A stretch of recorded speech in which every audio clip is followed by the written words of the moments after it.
காரைக்கால் அருகே 13 வயது சிறுவன் கழுத்து அறுபட்டு கொலை செய்யப்பட்டுள்ள நிலையில் அதே பகுதியில் மாயமாக மறைந்த 19 வயது மதிக்கத்தக்க ஒருவரின் மீது சந்தேகமடைந்த போலீசார் தீவிர விசாரணையில் ஈடுபட்டு வருகின்றனர். காரைக்காலை அடுத்த நிரவி பகுதியில் ஹவுஸ் காலனியைச் சேர்ந்த ஆசாரி வேலை செய்து வரும் சிங்காரவேலு என்பவரின் மகள் 13 வயது சந்தோஷ் என்பவர் சக நண்பர்களோடு வீட்டின் அருகே நேற்று மாலை மதியம் விளையாடி கொண்டிருந்தார். அப்பொழுது மாலை சிறுவனை காணவில்லை என கூறப்படுகிறது. இந்த நிலையில் சிறுவனின் பெற்றோர்கள் சிறுவனை தேடி வந்த நிலையில் இரவு வீட்டின் அருகே சிறுவன் கழுத்து அறுபட்டு கொலை செய்த நிலையில் பிணமாக கிடந்துள்ளார். இதனை அடுத்து கொலை செய்யப்பட்டு கிடந்த சிறுவனின் உடலை கண்டார் பெற்றோர்கள் அதிர்ச்சி அடைந்த நிலையில் இது குறித்து நிரவி காவல் நிலையத்திற்கு புகார் அளித்தனர். அதன் பெயரில் நிரவி போலீசார் வழக்கு பதிவு செய்து சிறுவனை கொலை செய்த மர்ம நபர் குறித்து தேடி வருகின்றனர். மேலும் சிறுவனின் வீட்டின் அருகே உள்ள மற்றொரு 19 வயது மதிக்கத்தக்க இளைஞர் திடீரென மாயமாக இருப்பதாகவும் இந்த கொலைக்கும் அவர்களுக்கும் ஏதேனும் சம்பந்தம் உள்ளதா என்பது குறித்து நிரவி போலீசார் தீவிர விசாரணையில் ஈடுபட்டுள்ளனர். புதுவையில் காவல்துறையின் நடவடிக்கையில் போதைப் பொருட்களின் விற்பனை தடுக்கப்பட்டு வருவதாக காவல்துறை தலைமை இயக்குநர் ஸ்ரீனிவாஸ் தெரிவித்துள்ளார். புதுச்சேரி பாண்டி மெரினாவில் கஞ்சா மற்றும் போதைப் பொருட்களுக்கு எதிரான விழிப்புணர்வை பொதுமக்களிடையே ஏற்படுத்தும் வகையில் காவல்துறை சார்பில் கடற்கரை வாலிபால் போட்டிகள் திங்கட்கிழமை மாலை நடத்தப்பட்டன. இளைஞர்கள் அணியினர் பங்கேற்ற போட்டியை புதுச்சேரி டிஜிபி ஸ்ரீனிவாஸ் தொடங்கி வைத்தார். பின்னர் செய்தியாளர்களிடம் கூறும்பொழுது புதுவையில் போதைப் பொருட்களுக்கு எதிரான விழிப்புணர்வை இளைஞர்களிடம் ஏற்படுத்தும் வகையில் விளையாட்டுப் போட்டிகளை நடத்தி வருகிறோம். கடந்த சில நாட்களுக்கு முன்பு கேரம் போட்டிகள், இருசக்கர வாகன பேரணி, வாக்கத்தான் என பல்வேறு வகையான போட்டிகளை நடத்தினோம். தற்பொழுது வாலிபால் போட்டி நடத்தப்படுகிறது. விளையாட்டுப் போட்டிகளில் காவல்துறையினரிடம் தற்போதைய இளம் தலைமுறையினர் நட்புறவுடன் செயல்படும் சூழல் ஏற்படும்.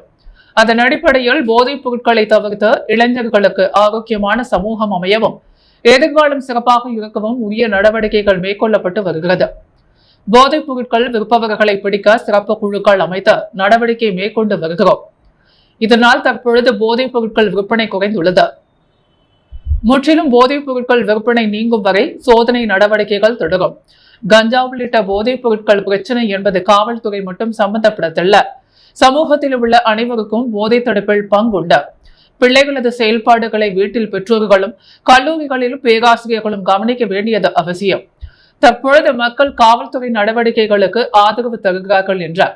நிகழ்ச்சிக்கான ஏற்பாடுகளை முதுநிலை காவல் கண்காணிப்பாளர் நாகசைதன்யா, பொதியஞ்சாலை ஆய்வாளர் செந்தில்குமார் உள்ளிட்டோர் செய்திருந்தனர்.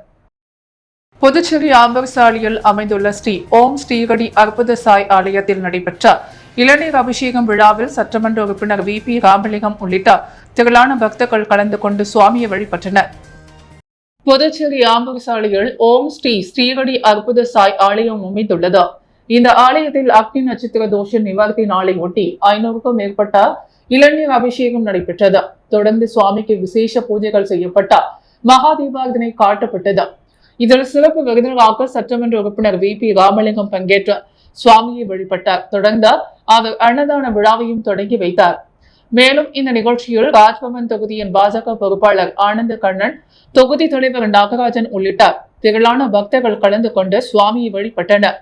இந்நிகழ்ச்சிக்கான ஏற்பாடுகளை ஓம் ஸ்ரீகடி அற்புத சாய் நிர்வாகிகளான பாலமுருகன், மாலதி உள்ளிட்ட நிர்வாகிகள் சிறப்பாக செய்திருந்தனர்.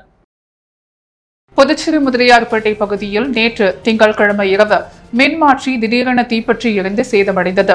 அரை மணி நேரமாக எரிந்து கொண்டிருந்த தீயினை தீயணைப்பு வீரர்கள் அணைத்தனர்.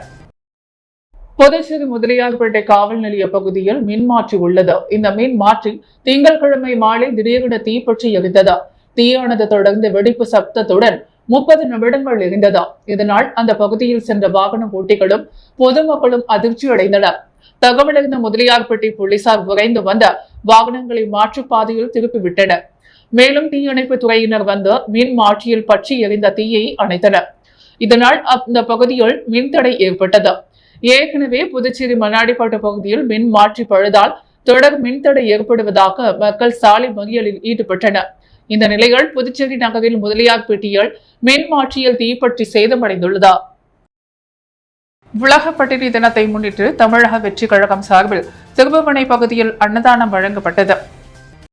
உலக பட்டினி தினத்தை முன்னிட்டு திருபுவனை பகுதியில் தமிழக வெற்றி கழகம் தலைவர் விஜய் உத்தரவுப்படி தமிழக வெற்றி கழக பொதுச் செயலாளர் புசி ஆனந்த், வழிகாட்டுதலின்படி புதுச்சேரி மாநில செயலாளர் சரவணன் அறிவுறுத்தலின்படி திருபுவனை தொகுதி இளைஞரணி தலைவர் ஆர்.கே. ராஜா தலைமையில் ஏழை எளிய பொதுமக்களுக்கு திருபுவனை சென்ட்ரல் திரையரங்கம் எதிரில் அன்னதானம் வழங்கப்பட்டது.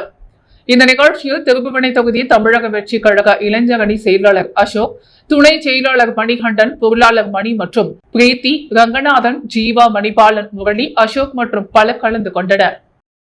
புதுச்சேரி ஈசிஆர் சாலையில் உள்ள சிவாஜி சிலை அருகே நடுரோட்டில் ஜெயராம் நடிக்கும் சண்டை காட்சியின் படப்பிடிப்பு இரவில் நடைபெற்றது. பிரபல திரைப்பட இயக்குநர் வெங்கட் பிரபு இயக்கத்தில் நடிகர் விஜய் நடிக்கும் கோட் திரைப்படத்தின் இறுதிக்கட்ட படப்பிடிப்பு நடைபெற்று வருகிறது. இந்த படத்தில் நடிகர் விஜயுடன் நடிகர்கள் பிரபுதேவா, பிரசாந்த் ஆகியோரும் நடித்து வருகின்றனர்.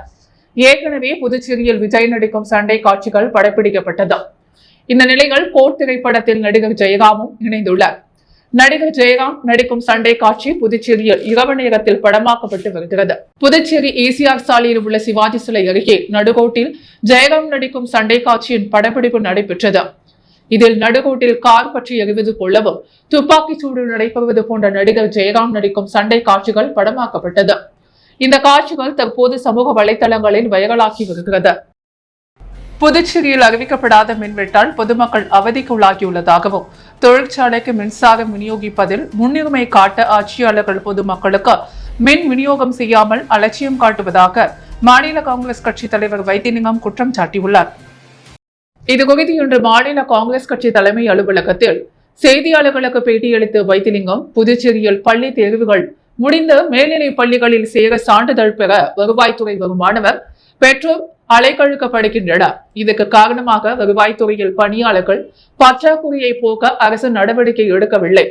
உயர்நிலை பள்ளி படிக்கும் பொழுது வாங்கியுள்ள சான்றிதழ், மேல்நிலை படிக்கும் பொழுது வேறு சான்றிதழ் கேட்பது என்ன விதத்தில் நியாயம்? அதற்குள்ளாக சாதி மாறிவிட முடியுமா என கேள்வி எழுப்பியவர், எனவே மாணவர்களை அலைக்கழிக்காமல் சான்றிதழ்களை வழங்க வேண்டும் என்றும் சான்றிதழ் பெறுவதற்கான காலக்கெடுவை ஜூன் 10ஆம் தேதி வரை நீட்டிக்க வேண்டும் என்றவர், இது முதலமைச்சரின் துறை, ஆனால் அந்த துறையை அவரால் கவனிக்க முடியவில்லை என்றால் வேறு ஒரு அமைச்சரிடம் கொடுத்து விடலாம் என்றார். புதுச்சேரியில் அறிவிக்கப்படாத மின்வெட்டு அதிகரித்துள்ளது. மேலும் மின் பற்றாக்குறை அதிகம் உள்ளது.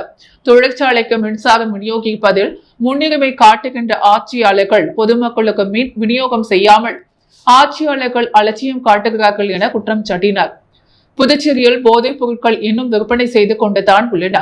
போதைப் பொருட்கள் விற்பனை செய்யப்படுகிறது என்ற உண்மையை ஆட்சியாளர்கள் ஒத்துக்கொண்டுள்ளனர். இதுவரை பெரிய வியாபாரிகள் யாரும் கைது செய்யப்படவில்லை. போதை வியாபாரத்தில் போட்டி காரணமாக பல கொலைகள் நடந்துள்ளதா? போதைப் பொருள் விற்பனையில் காவல்துறைக்கு தொடர்புள்ளதா என்பவரிடம் செய்தியாளர்கள் எழுப்பிய கேள்விக்கு பதிலளிக்கையில், ராமர் கோயில் இருக்கும் அயோத்தி தொகுதியிலேயே பாஜக தற்போது உறுதி, மோடியின் பக்கத்தில் பாலராமர் இல்லை, அவர் இந்தியா கூட்டணியின் பக்கம்தான் இருக்கிறார். 170 இடங்களுக்கு மேல் பாஜக வெல்லாத கருத்து கணிப்புகளை பொய்யாக்கி இந்தியா கூட்டணி வெற்றி பெறும் என தெரிவித்தார்.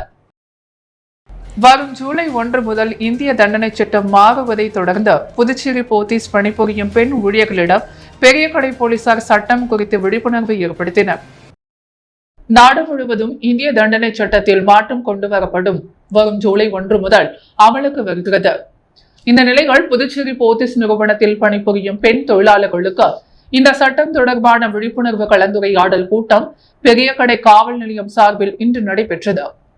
இன்ஸ்பெக்டர் ஜெய்சங்கர், சப் இன்ஸ்பெக்டர்கள் முருகன் தலைமையில் நடைபெற்ற கூட்டத்தில் போத்தீஸில் பணிபுரியும் பெண் தொழிலாளர்கள் 100க்கும் மேற்பட்டோர் கலந்து கொண்டனர். ஜூலை 1 முதல் அமலுக்கு வரும் சட்டத்தின் மூலம் பெண்களுக்கு எதிரான நடைபெறும் குற்ற சம்பவங்களுக்கு உடனடியாக தீர்வு காணப்படும் என பல்வேறு விளக்க முறைகளை இன்ஸ்பெக்டர் ஜெய்சங்கர் எடுத்துரைத்தார்.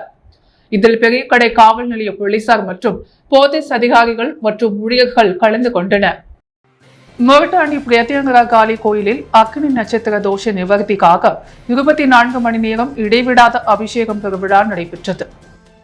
புதுச்சேரி அடுத்த தமிழக பகுதியான மொரட்டாண்டி கிராமத்தில் எழுந்தருளி இருக்கும் 72 அடி உயரம் கொண்ட ஸ்ரீ மகா பிரத்யங்கரா காளி கோயிலில் உலக நலனை முன்னிட்டு தொடர்ந்து 24 மணி நேரம் இடைவிடாமல் மகா அபிஷேகம் பெருவிழா இன்று நடைபெற்றது. அக்னி நட்சத்திர தோஷ நிவர்த்திக்கு ஆண்டுதோறும் 24 மணி நேரம் அபிஷேகம் செய்து வருவது வழக்கம். அதேபோல் இந்த ஆண்டும் பிரம்மாண்டமாக அதிகாலை முதல் தொடர்ந்து அபிஷேகம் நடைபெற்று வருகிறது. இந்த ஆண்டு 24வது ஆண்டு ஆகும். இந்த அக்னி நட்சத்திரம் தோஷ நிவர்த்தி அபிஷேக பெருவிழாவிற்காக பக்தர்கள் தங்களால் முடிந்த அபிஷேக பொருட்களை தானமாக அளித்து அபிஷேகத்தை கண்டுகளித்து வணங்கினர். இதற்கான ஏற்பாடுகளை பாதாள ஸ்ரீ பிரத்யங்கரா காளி பீடாதிபதியும் விஸ்வரூப 72 அடி உயர ஸ்ரீ மகா பிரத்யங்கரா ஸ்தாபகர் ஸ்ரீமத் நடாத்தூர் ஜனார்த்தன சுவாமிகள், இணை நிர்வாகி ஸ்ரீமதி நடாத்தூர் ஹேமலதா ஜனார்த்தனன், செயலாளர் நடாத்தூர் அக்ஷை நாராயணன், இளைய பீடாதிபதி நடாத்தூர் வரத தேசிகள், மேலும் பக்தர்கள் திரளாக கலந்து கொண்டு வழிபட்டனர். அக்னி நட்சத்திர நிறைவு நாளையொட்டி புதுச்சேரியில் பிரசித்தி பெற்ற மணக்குள விநாயகருக்கு 1008 இளநீர் அபிஷேகம் விழா நடைபெற்றது. அக்னி நட்சத்திரம் கடந்த 4ஆம் தேதி தொடங்கி இன்றோடு நிறைவடைந்தது. உலக நன்மைக்காக அக்னி நட்சத்திர நிறைவு நாளில் புதுச்சேரியில் பிரசித்தி பெற்ற மணக்குள விநாயகருக்கு இளநீர் அபிஷேகம் செய்யப்படும். இந்த நிலைகள் இந்த ஆண்டும் அக்னி நட்சத்திர நிறைவு நாளையொட்டி இன்று காலை மணக்குள விநாயகருக்கு 1008 இளநீர் கொண்டு அபிஷேகம் செய்யப்பட்டது. இந்த அபிஷேக விழாவில் ஏராளமான பக்தர்கள், சுற்றுலா பயணிகள் இந்த இளநீர் அபிஷேகத்தை கண்டு விநாயகரை தரிசித்தனர். தொடர்ந்து உற்சவ மூர்த்திக்கு 108 இளநீர் அபிஷேகம் செய்யப்பட்டது. இந்த அபிஷேக விழாவிற்கான ஏற்பாடுகளை கோவில் சிறப்பு அதிகாரி பழனியப்பன் தலைமை குழுக்கள், கணேஷ், சீனிவாசன், நாகராஜன் மற்றும் கோவில் நிர்வாகிகள் சிறப்பாக செய்திருந்தனர். தொடர்ந்து பக்தர்களுக்கு தயிர் சாதம், சாம்பார் சாதம், 1.5 டன் மாம்பழம் விநியோகம் செய்யப்பட்டது. புதுவையின் அன்றாட நிகழ்வுகளை காண பாண்டி ஹெட்லைன்ஸ் யூடியூப் சேனலை சப்ஸ்கிரைப் பண்ணுங்க. தொடர்ந்து எங்களுடன் இணைந்திருக்க பக்கத்தில் உள்ள பெல் பட்டனை பிரஸ் பண்ணுங்க, லைக் பண்ணுங்க, ஷேர் பண்ணுங்க. என்றும் உங்களுடன் பாண்டி ஹெட்லைன்ஸ்.